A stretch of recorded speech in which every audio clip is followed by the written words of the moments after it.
இன்னைக்கு ஒரு higher high வச்சுட்டாங்க.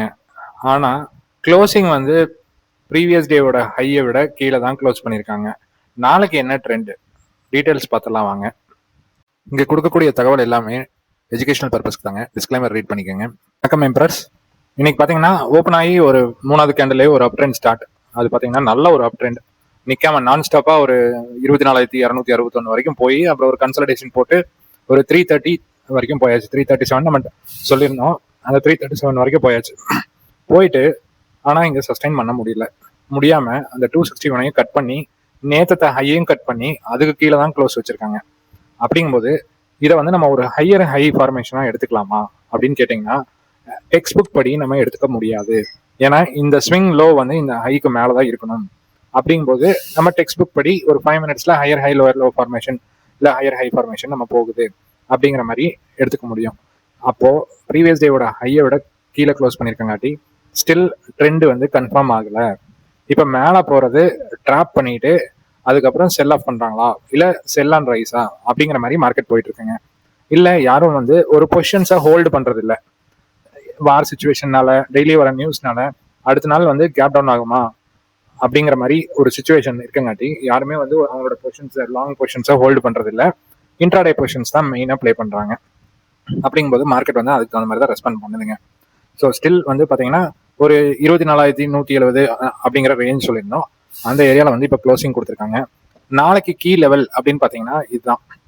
இந்த கீ லெவல் வந்து 173 அப்புறம் ஒரு 215 இந்த ஏரியா பார்த்தீங்கன்னா ரொம்ப முக்கியமான ஏரியா. இப்போ வந்து அந்த 571 ஒரு டவுன் ட்ரெண்ட் வந்தது இல்லைங்க. அந்த டவுன் ட்ரெண்டோட இந்த லோ எடுக்கணுங்க.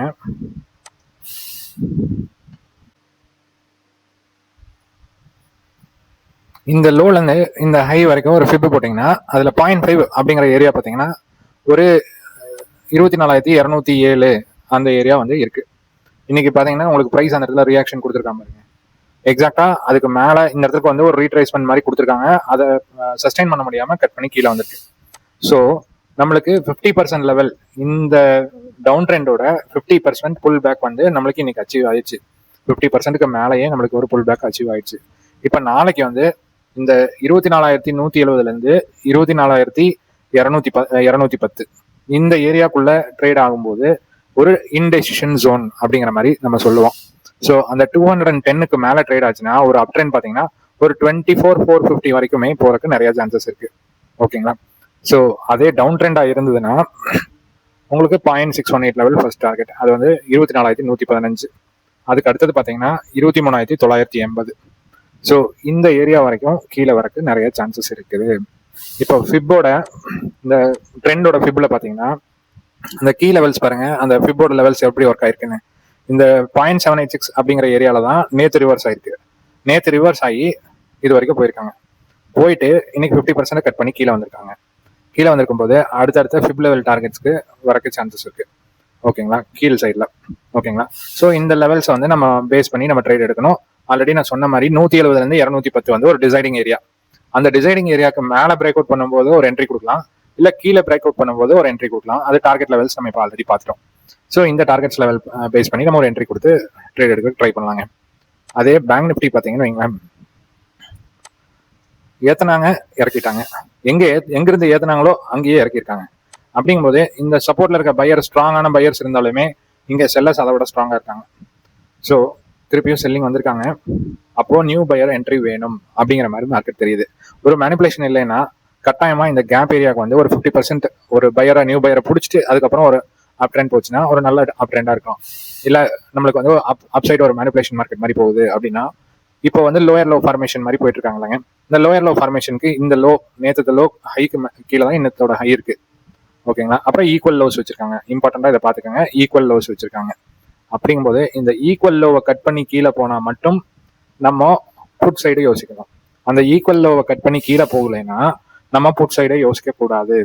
திருப்பியும் இதுல ஒரு 50% வரைக்கும் வர சான்சஸ் இருக்கு. அது ஒரு 55,850 அந்த ஏரியா வரைக்கும் வருவாங்க. அதுக்கு மேலே சஸ்டெயின் ஆகும்போது 174 அந்த 174 கிராஸ் பண்ணிட்டாங்கன்னா உங்களுக்கு ட்ரெண்ட் ரிவர்சல் கிடைக்கிற மாதிரி வந்துருங்க. சப்போஸ் இந்த ஈக்குவல் லோஸை கட் பண்ணி கீழே வந்தாங்கன்னா இந்த கேப் ஃபில்லிங் ஏரியா பார்த்துக்கோங்க. 54,600 ஸ்டார்டிங் ஏரியா. அதுலேருந்து கீழே ஒரு 53,500 53,400 இந்த ஏரியா வரைக்கும் ஓரிரு நாட்களில் வரக்கு வாய்ப்புகள் இருக்குது, சப்போஸ் கீழே வந்தா. ஓகேங்களா? ஸோ நம்ம இதுக்கு தகுந்த மாதிரி நம்ம ட்ரேட் செட்டப் பிளான் பண்ணிக்கலாம். முக்கியமான லெவல்ஸ் சொல்லியிருக்கேன். அந்த லெவல்ஸை அப்பர் சைட் கட் பண்ணும்போது கால் சைடும், லோவர் சைட் கட் பண்ணும்போது உங்களுக்கு புட் சைடும் நம்ம என்ட்ரி எடுக்கிறதுக்கு ட்ரை பண்ணலாம். அப்புறம் இன்னைக்கு பேங்க் நிஃப்டி லெவல்ஸ் பாருங்க. நம்ம ஆல்ரெடி நேற்று மார்க் பண்ணி லாஸ்ட் வீக்கே மார்க் பண்ணி வச்ச லைன் தான் இது. 56,174 எக்ஸாக்டா இன்னைக்கு 56,174 போய் டச் பண்ணி அங்கிருந்து ரிஜெக்ஷன் பிரிண்ட் பண்ணி கீழே வந்திருக்காங்க. ஸோ இந்த மாதிரி மார்க்கிங்ஸ் வந்து ரியலா இட் மேக்ஸ் சம் சென்ஸ். ஏன்னா நம்ம ப்ரீவியஸோட சப்ளை டிமாண்டை பேஸ் பண்ணி தான் இதை மார்க் பண்ணி வச்சிருக்கோம். அப்படிங்கும்போது இந்த ஏரியாவில் போய் ஒரு அப் ட்ரெண்ட் போகுது அப்படிங்கிறக்கு வேண்டி ஒரு 55,950 என்ட்ரி போட்டிருந்தாங்க கூட ஒரு 200 பாயிண்ட்ஸ் பிடிச்சிருக்கலாம். ஒரு 56,100 ஏரியாவில் என்ட்ரி போட்டிருந்தீங்கன்னா உங்களுக்கு போன உடனே டார்கெட் ஒரு 20 பாயிண்ட்ல டார்கெட் அடிச்சு திருப்பியும் ரிஜெக்ஷன் பிரிண்ட் பண்ணி கீழே வந்தாச்சு. ஸோ லேட் என்ட்ரியும் நம்ம அவாய்ட் பண்ணுங்க. ஸோ இந்த கேப் பார்த்துக்கோங்க. இந்த நம்ம லைன் போட்டிருக்கோம்லங்க, இதுல கேப் நிறைய இருக்கிற ஏரியால என்ட்ரி கொடுக்கறதுக்கு ட்ரை பண்ணுங்க. ஸோ இந்த இடத்துல என்ட்ரி கொடுத்தீங்கன்னா இந்த லைன் வரைக்கும் டார்கெட் போகலாம். இங்க ஷார்ட் பண்ணீங்கன்னா இது வரைக்கும் கீழே வரலாம். அப்படிங்கிற மாதிரி நம்ம பிளான் பண்ணோம். நாளைக்கு சப்போஸ் டவுன் ட்ரெண்டா இருந்ததுன்னா இமீடியட் சப்போர்ட் 55,144. அப்படிங்கும்போது இங்க என்ன ரியாக்ஷன் நடக்குது அப்படிங்கிறத நம்ம கீனா வாட்ச் பண்ணணும். ஸோ இங்க வந்து ஒரு புல் பேக் கிடைக்குதா அப்படின்னு பார்க்கணும். அப்படி புல் பேக் கிடைக்கும் போது இந்த புல் பேக் லெவல்லையும் கூட நம்ம என்ட்ரி போடலாம் திருப்பியும் கீழே வரக்கு. ஏன்னா இங்க கட் பண்றாங்க, இங்க இருந்து கட் பண்ணி 144 வரைக்கும் வந்துட்டு ஒரு ரீடெஸ்ட்காக மேலே வருவாங்க. ரீடெஸ்ட்காக மேலே வந்துட்டு இங்க ரிஜெக்ஷன் பிரிண்ட் பண்ணாங்கன்னா இதை கட் பண்ணி கீழே இது வரைக்கும் போறதுக்கு சான்சஸ் இருக்கு. இதே அப் ட்ரெண்ட்னா ஒரு 55,522 அதுக்கு மேல சஸ்டெயின் ஆகும்போது ஒரு என்ட்ரி போட்டோம்னா ஒரு 650 ஏரியா வந்து ஒரு ஸ்ட்ரகிளா இருக்கும். அந்த 650 ஏரியாவை தாண்டும் போது 922 950 இந்த ஏரியா வரைக்கும் ஈஸியா போகலாம். ஓகேங்களா? ஸோ இதுக்கு தகுந்த மாதிரி பொறுமையா யோசிச்சு என்ன டைரக்ஷன் போகுது அப்படின்னு பார்த்துட்டு ட்ரேட் எடுக்கிறதுக்கு ட்ரை பண்ணுங்க. 9:15 9:30 ஒரு ட்ரேட்ல என்டர் ஆகிறத முடிஞ்ச அளவுக்கு அவாய்ட் பண்ணிருங்க. ஒரு 9:30 வரைக்கும் பாத்தீங்கன்னா இது எந்த சைட்ல லெவல் பிரீச் ஆகுதுன்னு உங்களுக்கு தெரியும். அதை தெரிஞ்சுட்டு அதுக்கு தகுந்த மாதிரி நம்ம ட்ரேட்ல என்டர் ஆகணுங்க. அப்போ லாஸ் வராம தவிர்க்கலாம். இது முக்கியமான பாயிண்ட். 9:15 to 9:30 முடிஞ்ச அளவுக்கு அவாய்ட் பண்ணிட்டு அதுக்கப்புறம் ட்ரெண்ட் கன்ஃபர்மேஷன் கிடைச்சதுக்கு அப்புறம் நீங்க ட்ரேட் எடுங்க. ஓகேங்களா? ஓகேங்க, தேங்க்ஸ் ஃபார் வாட்சிங். Stay tuned.